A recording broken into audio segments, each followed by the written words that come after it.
guys, welcome back to my YouTube channel. So if you are new here in this channel, my name is Lenny and I love to make all sorts of videos like vlogs, some chatting, like this kind of video where I just talk to the camera. I like to also make a lot of video reviewing beauty products especially. So yeah, there you go, here is me. So if you like this channel, if you enjoyed the content, please subscribe to my channel. And without further ado, let's just get started. So actually I wasn't really sure of making today's video with today's topic, but I've been thinking about it for quite a while, and that's the reason why I'll be like, you know what, let's just go for it. By the way, I'm like really sick, so I have been sick for like I think 4 days now. It's weird because I don't know what I get, but when I go to the doctor, she just told me that I have like this infection on my upper respiratory area. Well, she just took a look at my throat and she was like, yep, that's it, that's what you got. So I was like telling her I have been consuming paracetamol. If you're from the US, maybe you know it as Tylenol. I've been consuming it for the past like 3 days and nothing ever seems to work. It doesn't get any better. At one point, at one night, I was like, I cannot sleep at all because my body is like really, how should I say, cold, but the temperature is not cold. Like I've turned off my AC. I've just been doing anything. I wear my blanket and everything, and my body just trembling in cold. And my head is so, I have a really bad headache for the past like 3 days. Finally, yesterday I went to the doctor in the morning, and then I got some medication, and thank God my headache is like totally disappeared. So I've been getting better since, but I'm not fully recovered yet. But I think when you see this video and you watch this video, I'm already fully recovered. Anyways, I've had so much thoughts about my religion. I am a Christian, by the way, so I have been getting like a lot of thoughts about it. Like a lot of people have been telling me their side of the story, which is like what kind of Christianity that they believe in. I'm not talking about denominations. I mean, if they are telling me, oh, I am a Presbyterian, for example, then I'm like, okay, like it's much simpler if you just tell me that. But the thing is, I think a lot of people don't really know denominations, and that's why they've been getting like a lot of different ideas about Christianity, to the point that it really confuses the non-Christians.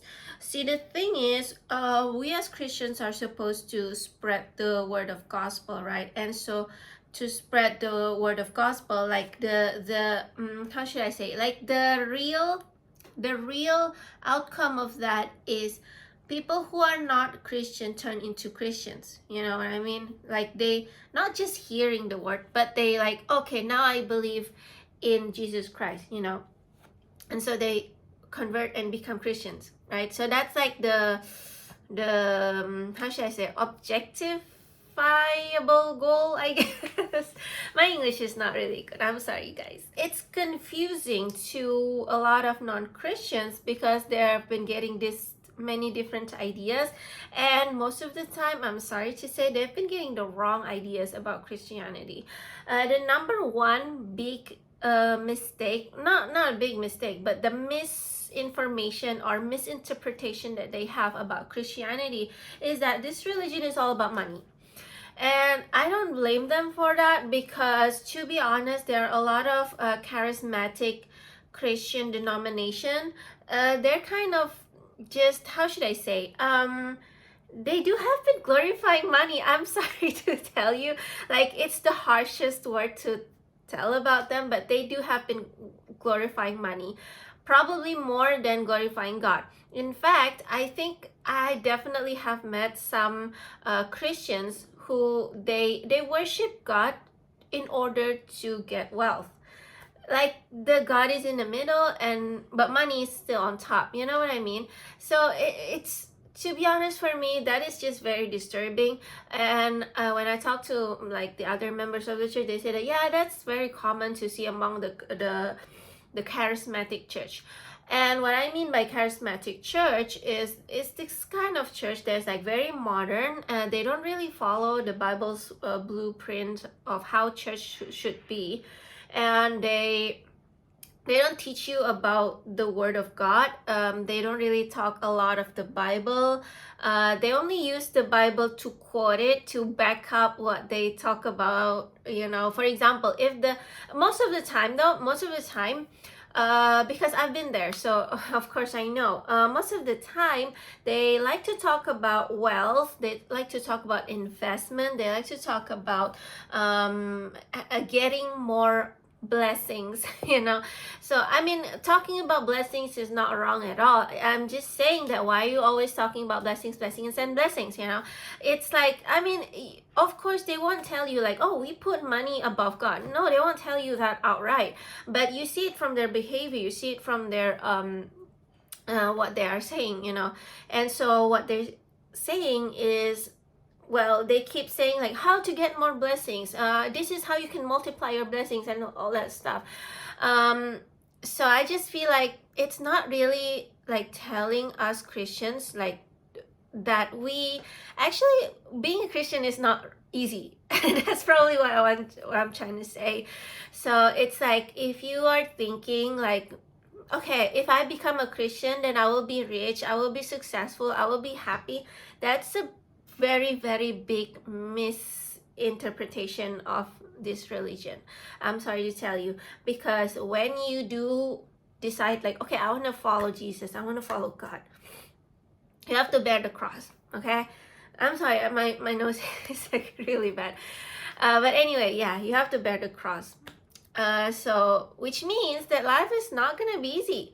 I'm telling you straight out, you know, life is not going to be easy. It teaches you a lot about compassionate. I think it's like, if someone asks you for your heart, you give them your kidneys as well. Like, you know, I mean, there's also another verse of the Bible, like, if you really want to follow Jesus, then you have to let go all of your wealth. It's like, I think this is the story where Jesus is like telling this young man who wanted to follow him. It's like, if you want to follow me, and then you gotta let go all of your wealth. And then he's like very sad and decided not to follow Jesus. So that's like kind of the whole theme, I guess, of, well, not really the whole theme, but you know what I mean. It's like it's one of the main values in Christianity. So of course it's not easy. It's not easy to be the person who's like, I will sacrifice myself. Like, that's the reason why I say that Christianity is not an easy religion, because it really is not easy to sacrifice yourself for others, you know. Even a lot of Christians who understand this still cannot do it, especially me. I'm really bad at sacrificing myself for others. But the thing is, I guess it's not supposed to be like you follow Christianity and then you straight away become perfect. Obviously, I think it's like, you know, little steps, as long as you have that clarity, like, oh, so this is what I'm supposed to do. Then you just have to do it like on daily basis, step by step. Every day you improve little bit by little bit. Like, there has to be a clear effort from yourself to know the truth, and also to implement the truth in your life, you know. So if you already know that, you know what, if I'm being a Christian, I have to be compassionate even to the people I hate so much, then you gotta do it. Okay, back to the topic of non-Christians thinking that Christianity is all about money. Again, like I said, I don't blame them at all, because I do see a lot of charismatic church kind of spread that message. Because here's the thing, if you are from a charismatic church and you're like, no, we don't spread that message, okay, then why is it that a lot of non-Christian get that message? You know, it has to be spread by someone, right? And I am pointing my finger at you, because you know what I'm gonna say is, you gotta change, man. Like, you really need to change. I mean, it's okay, I guess, to you know, have a very good marketing team, and then you can have lots of Instagram ads to, you know, share about your church. Like, all of that is fine, I guess. I mean, I haven't really hear the Bible's words about advertising, so I don't really know, to be honest. But I think it's okay. It's just that you have to, you know, spread the word of God a lot more, so that the people who visit the church will know more about the gospel, about the grace of God. Actually, well, the Bible actually talks a lot about the grace of God, show you a lot of story that basically the main theme of the story is that, you know, the God is very, very loving to you. Through the characters, you will definitely see that. So I always misinterpret the Bible. So I would read a story, I'm like, okay, like, that's the love story, all right. But actually, when someone is like telling me the bigger interpretation, like the deeper message of it, I'm like, oh, so that is actually talking about how God loves us. Like, actually kind of not feeling like calling them out for quite a while, even though I've experienced this for quite some time already. Like, I've seen this charismatic church has been doing this for a very long time, actually, but I didn't say a thing. I don't really say it in social media like this. I just kind of sometimes have this feeling like, you know what, I should kind of call them out on this. I mean, like, I know they won't watch this video, obviously, but I just feel like it's time for them to wake up. It's time for them to really reevaluate what they were taught in the church. I mean, I always reevaluate what I'm being taught in the church. Like, every Sunday I'll be like, was that like talking about the word of God? Was that making me know more about God? Was that enriching my mind about this religion and God?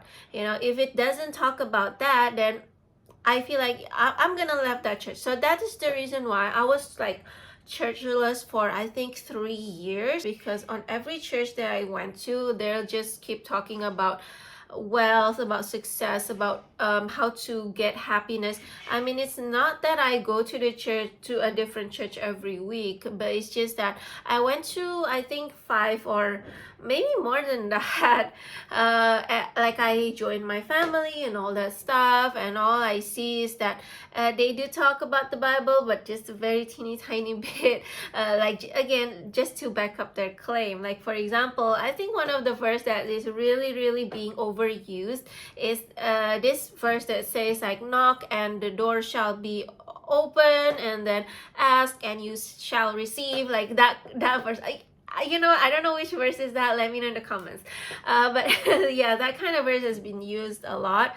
Like, see, you gotta knock and it shall be answered, and then so therefore you gotta ask for this much amount of money. You gotta ask for this car, this type of car, and this house in this location. Like, they kind of like, that's just one of the example of what they say. It's a bit more intricate than that, but if you like really discover like the real meaning, like why are they saying that, it's because they just want you to give more to the church, basically. And to be honest with you, it's sickening. So last time my family went to this church that I absolutely hate, because I'm literally every week I went there, and every week they keep talking about wealth, about investment, about business, about wealth. Basically, they're not talking about Christianity, they just talk about wealth. And then every week as well, they were, so at the time they were like building another church, so they kept telling, like, they kept trying to brainwash us into donating a lot more for the church, even though we have donated a lot, you know. And so they'd be like, if you can donate more, this much more, then you will be much blessed, you will be very, very fruitful, and all that stuff. And so they do need a lot of money to build that new church, but that new church was like a shopping mall with cafes and stuff. So I just like looking at the design, I'm like, I don't think that's actually a church. It's more like a shopping mall. I am not having it, so I did not donate a cent to that church actually, because of how much they like, I just, to be honest with you, I still cannot shake this feeling of like, I feel so disgusted when I see other Christians, especially like pastors, church leaders, they are being extremely greedy. I just feel sick to my stomach. So I know being a Christian, I'm supposed to shake off that feeling and be I just give it, but I cannot. So I'm like not giving a cent to that church, and so I hate it so much every time my family wants to go to that church. So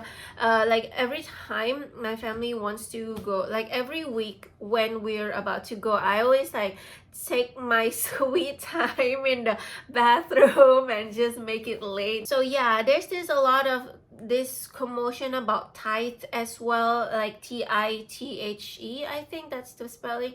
So there's a lot of commotion about tithe as well, which I think it needs to be addressed as well. A lot of charismatic church, they tend to encourage tithe a lot, and so here's my question, like, why is it that tithe need to be given to the church? And also tithe is actually referring to the Old Testament, which I mean, to Old Testament is more like a reference actually. So Old Testament talks about a lot of rituals, like for example sacrificing the lamb. Like they'd have to cut the lambs and put the blood in somewhere, spread the blood on the door or whatever. Like, why don't you do that as well? Like, I have a lot of questions. My old church, which is the church that I love the most, it's so sad that I'm not with them anymore because I'm in this country.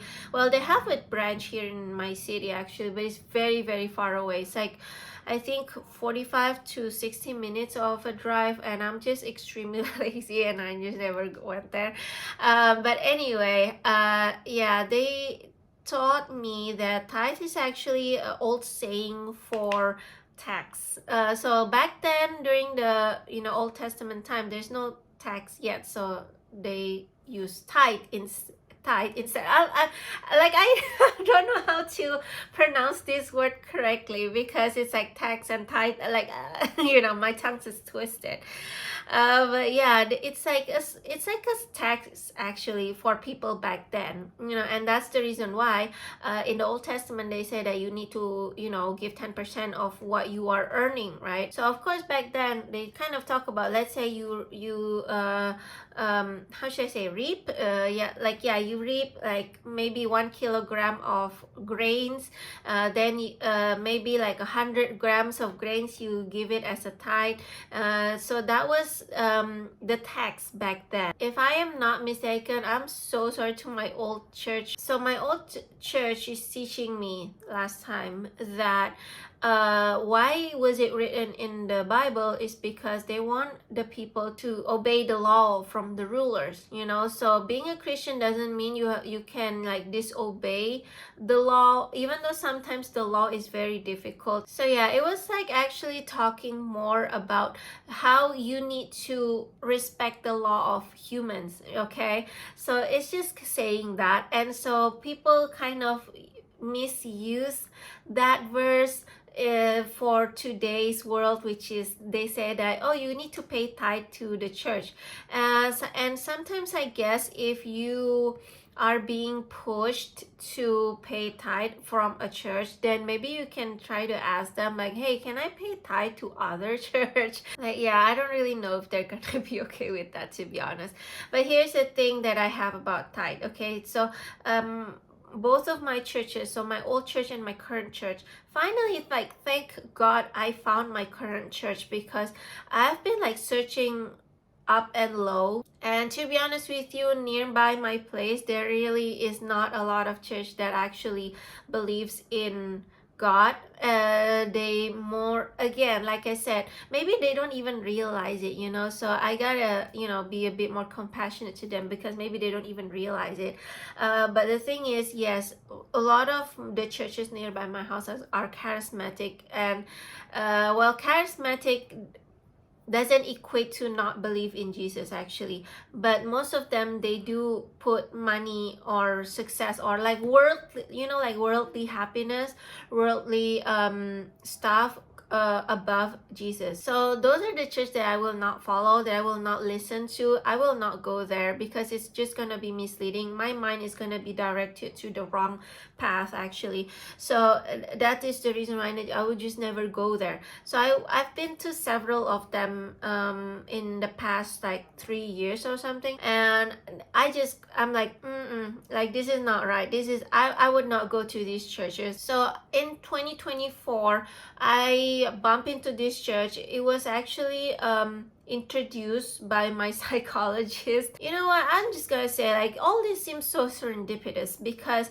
I went to her as a patient, I mean, she's my psychologist, and then she's, as I think, as a psychologist, she's not supposed to like share this kind of events or information that is not related to her clinic, because the church is not related to the clinic at all. And so she's actually just a member there in the church, and then she told me like, hey, my church has this event, like you should try to go. It's about business actually. So my church, they do be having like some events that they are not really about, so they're different with the Sunday sermons. Like for example, at that time she was talking about workplace success or something like that, and she was like, oh, it's kind of about business, I guess, so you can try to come and see what happens. And so I was a bit puzzled, like, oh, why is she sharing me this event? Because it's not related to the clinic. Like, will she be in trouble for sharing me that? And so I was like, okay, I'll check it out. And so I went there, and it's actually talking about workplace, like workplace ethics and all that stuff, but actually it's a lot of more about God as well. So even when there's an event that kind of go off rails, that is different from the Sunday sermons, it is actually still about God. It is still like talking about God. So I'm quite impressed actually at that time. I was like, it's actually a different event, but they still talk about the God. Maybe I should go to their Sunday sermon. And so I went to the Sunday sermon with my mom. I think it was both our first time. So my mom also was like churchless for quite some time. She also has this feeling of like, oh, this church is just not for me. Okay, so on Sunday, me and my mom, we went there for the Sunday sermon, and I think immediately we just feel like, yes, this is the right church for us. So, okay, so I don't really know what's my mom's criteria for the right church, but for me, the right church, which is the church that I will go to, is number one, they don't talk about money. They realize, they know absolutely well that money and other worldly stuff, they don't matter. So that is my number one. So it's like, if I see that, okay, they don't really talk about it, then that's good. And second, if they are aware that being a Christian is not easy, being a Christian is hardships, okay, like they talk about maybe the sufferings that the disciples get while they are spreading the word of gospel, then I'm like, yes, this is the church. Like, they know damn well that being Christian is not easy, because this is the example that we have. The disciples, they're not having an easy life. They're not having easy death too. Like, again, like I said, 12 disciples, only one of them died like naturally, like by sickness. The other 12 died very grievous death. And the third one is if they are actually teaching the word of God, teaching the gospel, then I'm like, yes, that's it. This is my church. Like, because the thing is, why do we go to church is that because we wanted to know God more. So how to know more God, how to be closer to God, is by learning the gospels. Like, again, if you are not getting it from your Sunday sermons, then maybe you wanted to have a Bible study or whatever, like that's fine too. But it's just that you got to make sure that at least once a week you got to learn about Bible. The fourth one is if they're not putting a big show in their worship session. So actually in my old church, we do not use the musical instruments. which is something controversial. Like, even as an ex-member of that church, I still feel like I don't really know if that is the thing. But you know what, it's fine. Like, for my old church, if they don't want to use musical instrument, I think that's fine. My current church, they want to use musical instrument. To be honest with you, I actually prefer no musical instrument, because I gotta tell you, like, if you haven't go to the church where there's no musical instruments, you will not realize how beautiful our sound is. Like, when all of us gather together and sing together, that's actually way more beautiful than having a musical instruments accompanying us. So on every Sunday on my old church, it's like listening and singing the choir every week. It's like, because there's no musical instrument, so we're all just having this book and then we just sing, and like, that is it. So yeah, that is what I really miss about my old church. And the fact that my old church is like really small church, by the way. Like, we actually were in a shop lot, and so it was pretty small. The audience was pretty small too. Like, we kind of know each other as well. So yeah, I'm like really thankful that I found my current church, to be honest with you. And they also have like this Wednesday prayer, I don't know, prayer gospel, is it? Like, what's the name in English? I don't really know. Prayer something, but basically on every Wednesday they have this like prayer thingy where we would gather and pray for other people, pray for the country, pray whatever. Sometimes we even pray for other country. I'm like, there's one time we pray for Norwegian, and I was like, what? Why were Norwegian? So yeah, my current church actually makes me open the Bible a lot more, to be honest with you. And I wish that more people know about this church. I will put both of my churches in the description box below, so you guys can definitely check them out. My old church is in Malaysia. I don't live there anymore. Oh my god, I just realized that I have derived from the main topic a lot more. Anyways, again, back to the tithe thing. So I truly understand when the charismatic church, because they have the loudest voice actually, like, their social media presence is huge. So when they keep talking about tithe, they keep talking about giving, they keep talking about you will be blessed in tons of money, your wealth will be multiplied and all that stuff. Like, I truly understand where the non-Christians are coming from when they said that, oh, Christians is all about money. So yeah, I truly understand where they come from, and to be honest, I don't blame them. But at the same time, I also wish that more and more churches will go to the right path, which is the biblical way of how church is supposed to be. Last time there's this like blueprint of a church written by, I think, Paul, but I forgot in which book, I don't know, is it Book of Acts? I don't really remember. But basically there's a blueprint of the church, and the right church should be following that blueprint. So it doesn't really, to be honest with you, it doesn't really matter like what denomination is that. Like, denomination is just names, to be honest, but as long as they follow the blueprint of how church is supposed to be, then you're good. And how do we know if our church is according to the blueprint or not? Well, you first have to know what is the blueprint. You have to learn it from the Bible. You know what? This is the tricky part. Actually, Bible is very vastly misinterpreted as well.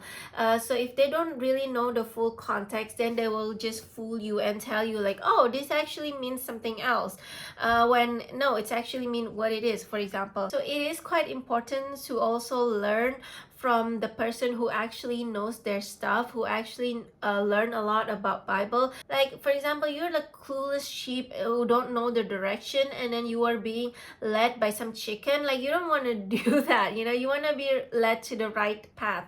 And so if you are being led by a chicken, then you're gonna be even more lost, right? So that's the reason why I feel like you should also check the credentials of a person who is teaching you this stuff. So usually in our Sunday sermons, people who speak right in front there, they graduated from a school of theology, so they actually have a degree in theology. So I know that I can trust them when it comes to learning. And of course, don't be afraid to ask questions. Like, for example, they told you like, hey, this is what it means, then you're like, but I'm not really sure if that is really what it means. Then you can definitely argue with them, but of course argue in a nice way. I'm not telling you to go and fight some people, you know. But yeah, you can definitely ask them like, hey, but I think it's the other way around, and they will explain to you. When you have an argument, it's kind of like expanding your mind. It's kind of making you think a bit more, a bit wider. So yeah, don't be afraid to ask questions in the church or to everyone who is teaching you in a Bible class. Like, don't be afraid to ask questions, or if you have any doubt, like just go ahead and ask them. That is how you know if the church or that person is actually in the right path, because again, you don't want to be led by someone who is even more lost than you, right? Okay, so this is my last I promise you guys, this is my last rant about being Christian, is that a lot of the times people fell out of church because they just feel like the members weren't nice to them, and I totally get that. I definitely have seen people who are not nice.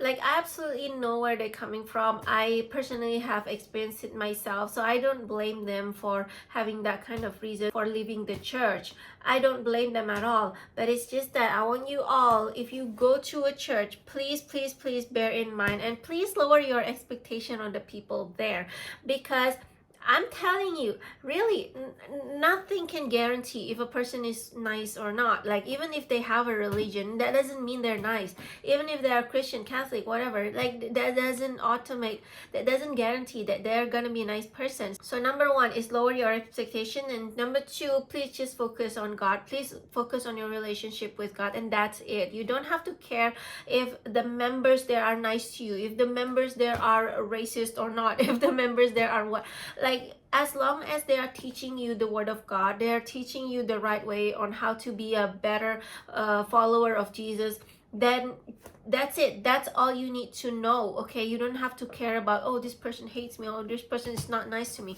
You don't have to care about that at all. I mean, obviously none of us can tell them to change their behavior, change their mindset or whatever. Like, it's fine, whatever, but you just gotta be focused on yourself, be better for yourself, and you don't have to care about other people. That's, to be honest, that's just it. There are definitely evil Christians out there. I'm just saying, like, this is the real world. So obviously it happens a lot. I mean, even if you take a look at the Bible, there are definitely some Bible characters that are just not doing the right thing, and they committed a sin. Like, it's all up there, you know. Everyone sins, and everyone is not straight from the fact that, you know, they can be evil sometimes, they can be mean sometimes. And the thing about Christians not being nice to each other is also kind of bugging me, because I just feel like, okay, as a Christian, you need to be a better representative for others. Like I said, back to what I said in the very first part of this video, is that our task is to share the word of gospel, and the objectifiable goal is whether a non-Christian turn into a Christian or not, you know. And so if you are not being nice, if you're a Christian and you're not being nice, then you know that it's just going to make God's name even worse. Like, people are gonna be like, oh, that's how Christians are, like, oh, I wouldn't want to be associated with them, you know. Like, that happens all the time. I definitely have seen that a lot. And that's also another thing that I have about tithe, is that usually, I mean, correct me if I'm wrong, maybe I have not been to a lot of churches, right? So maybe there are tithe where they say, okay, you need to give 10% of what you're earning, but don't give it to us, you can give it to, you know, other things, you know. But it's like, all the time when I go to different churches, especially charismatic churches, they tell you that you need to give tithe to that particular church. And so that is probably like my personal, actually just my personal reason why I just disagree with the whole tithe thing, is that they're kind of encouraging you to give to the church, like 10% give it to the church. Instead, you can actually give the 10% to people who actually need it. And so I do sometimes see when they give 10% to the church, they have that amount of wealth and they give 10% to the church, but they're not helping their immediate family. So for example, like, let's just say my sister is like totally poor, she needs money to survive for the end of this month, and then for me, like, for example, my tithe is about 1 million Indonesian rupiah, for example. So I got this 1 million. I can either give it to her who actually need it, who is actually my family, but I choose to give it to the church. Like, to me, that it just doesn't make any sense. Like, for what I'm trying to say is that rather than you give it to the church, which if you give it to the church, it might not go to your sister anyway. So if rather than you give it to the church, might as well that you just give it to someone who actually need it. Like, for example, look from the nearest to you. Like, if you see that, let's just say, oh, my immediate family, there are some of them who is very poor. They can't really, survive for this month or something. They really do need money. Then help them first. If everything else is taken care of, then obviously you can give it to some other things. Then, like, just help them first, because I have seen this case. Doesn't happen to my family, but it happens to this other family where she was the only Christian in that family, and then the entire family kind of dislike her because she's actually pretty wealthy, but she give 10% to the church and not give to her family, which is her family is actually pretty poor. So her mother kind of grew a bit of distasteful feeling towards her daughter, because like, why are you not helping your family first, I mean, I know there are some debate, some argument will say that, well, I don't want to help my family, because if I help my family, then my family will be keep asking from me and all that stuff. I mean, again, that's the reality of being a Christian. Like, you will actually meet those kind of people who will, like, you give them something and then they will keep asking from you, and all you need to do is actually to give them even more. Like, that is the reality of being a Christian. Like, you gotta love your enemy and all that stuff. And I do think that the smartest thing to do if you are given that kind of scenario is to just teach them like how to earn more money, how to earn wealth. These are the ways that you can work on. You can work on these jobs and whatever. Like, you can help them at the same time, so they're not like totally depending on you. So there was also one time where I know this person is actually very poor, and she still gives her 10% to the church. Like, she's so poor to the fact that she likes coffee so much. So one time she bought coffee. Like, I think it was like only $2 a cup, and she was like, oh, I feel so sad for buying this coffee because I don't really have a lot of money, because I already spent a lot of money and I don't really have any money for the rest of the month. And so I was like, but I bought your stuff some time ago. And then this other person I know also bought, because she has this online shop, but she has a very, very little buyer. So me and some other people that I know, so we buy stuff from her, kind of just to support her and to help her actually. And so I was like, but I know this person and me and everyone else is like buying stuff from you. Where does that money could go?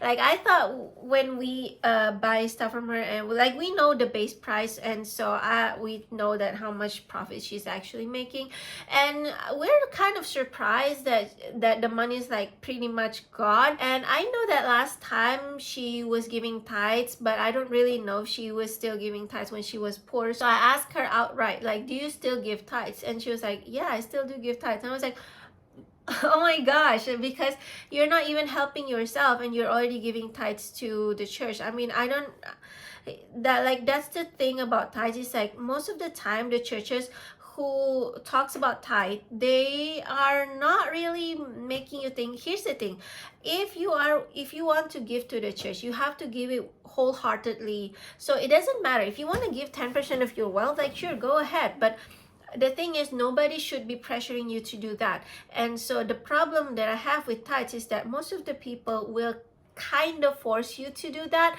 Like, they're not telling you or have a gun in your head and like, give tithes right now or you'll die. And like, they won't do that, obviously. Like, they kind of do it subtly, like, they will tell you like, oh, I know this person, they stopped giving tithes when they are rich, and then now their house is burned down and their car is broken. Like, I'm like, what?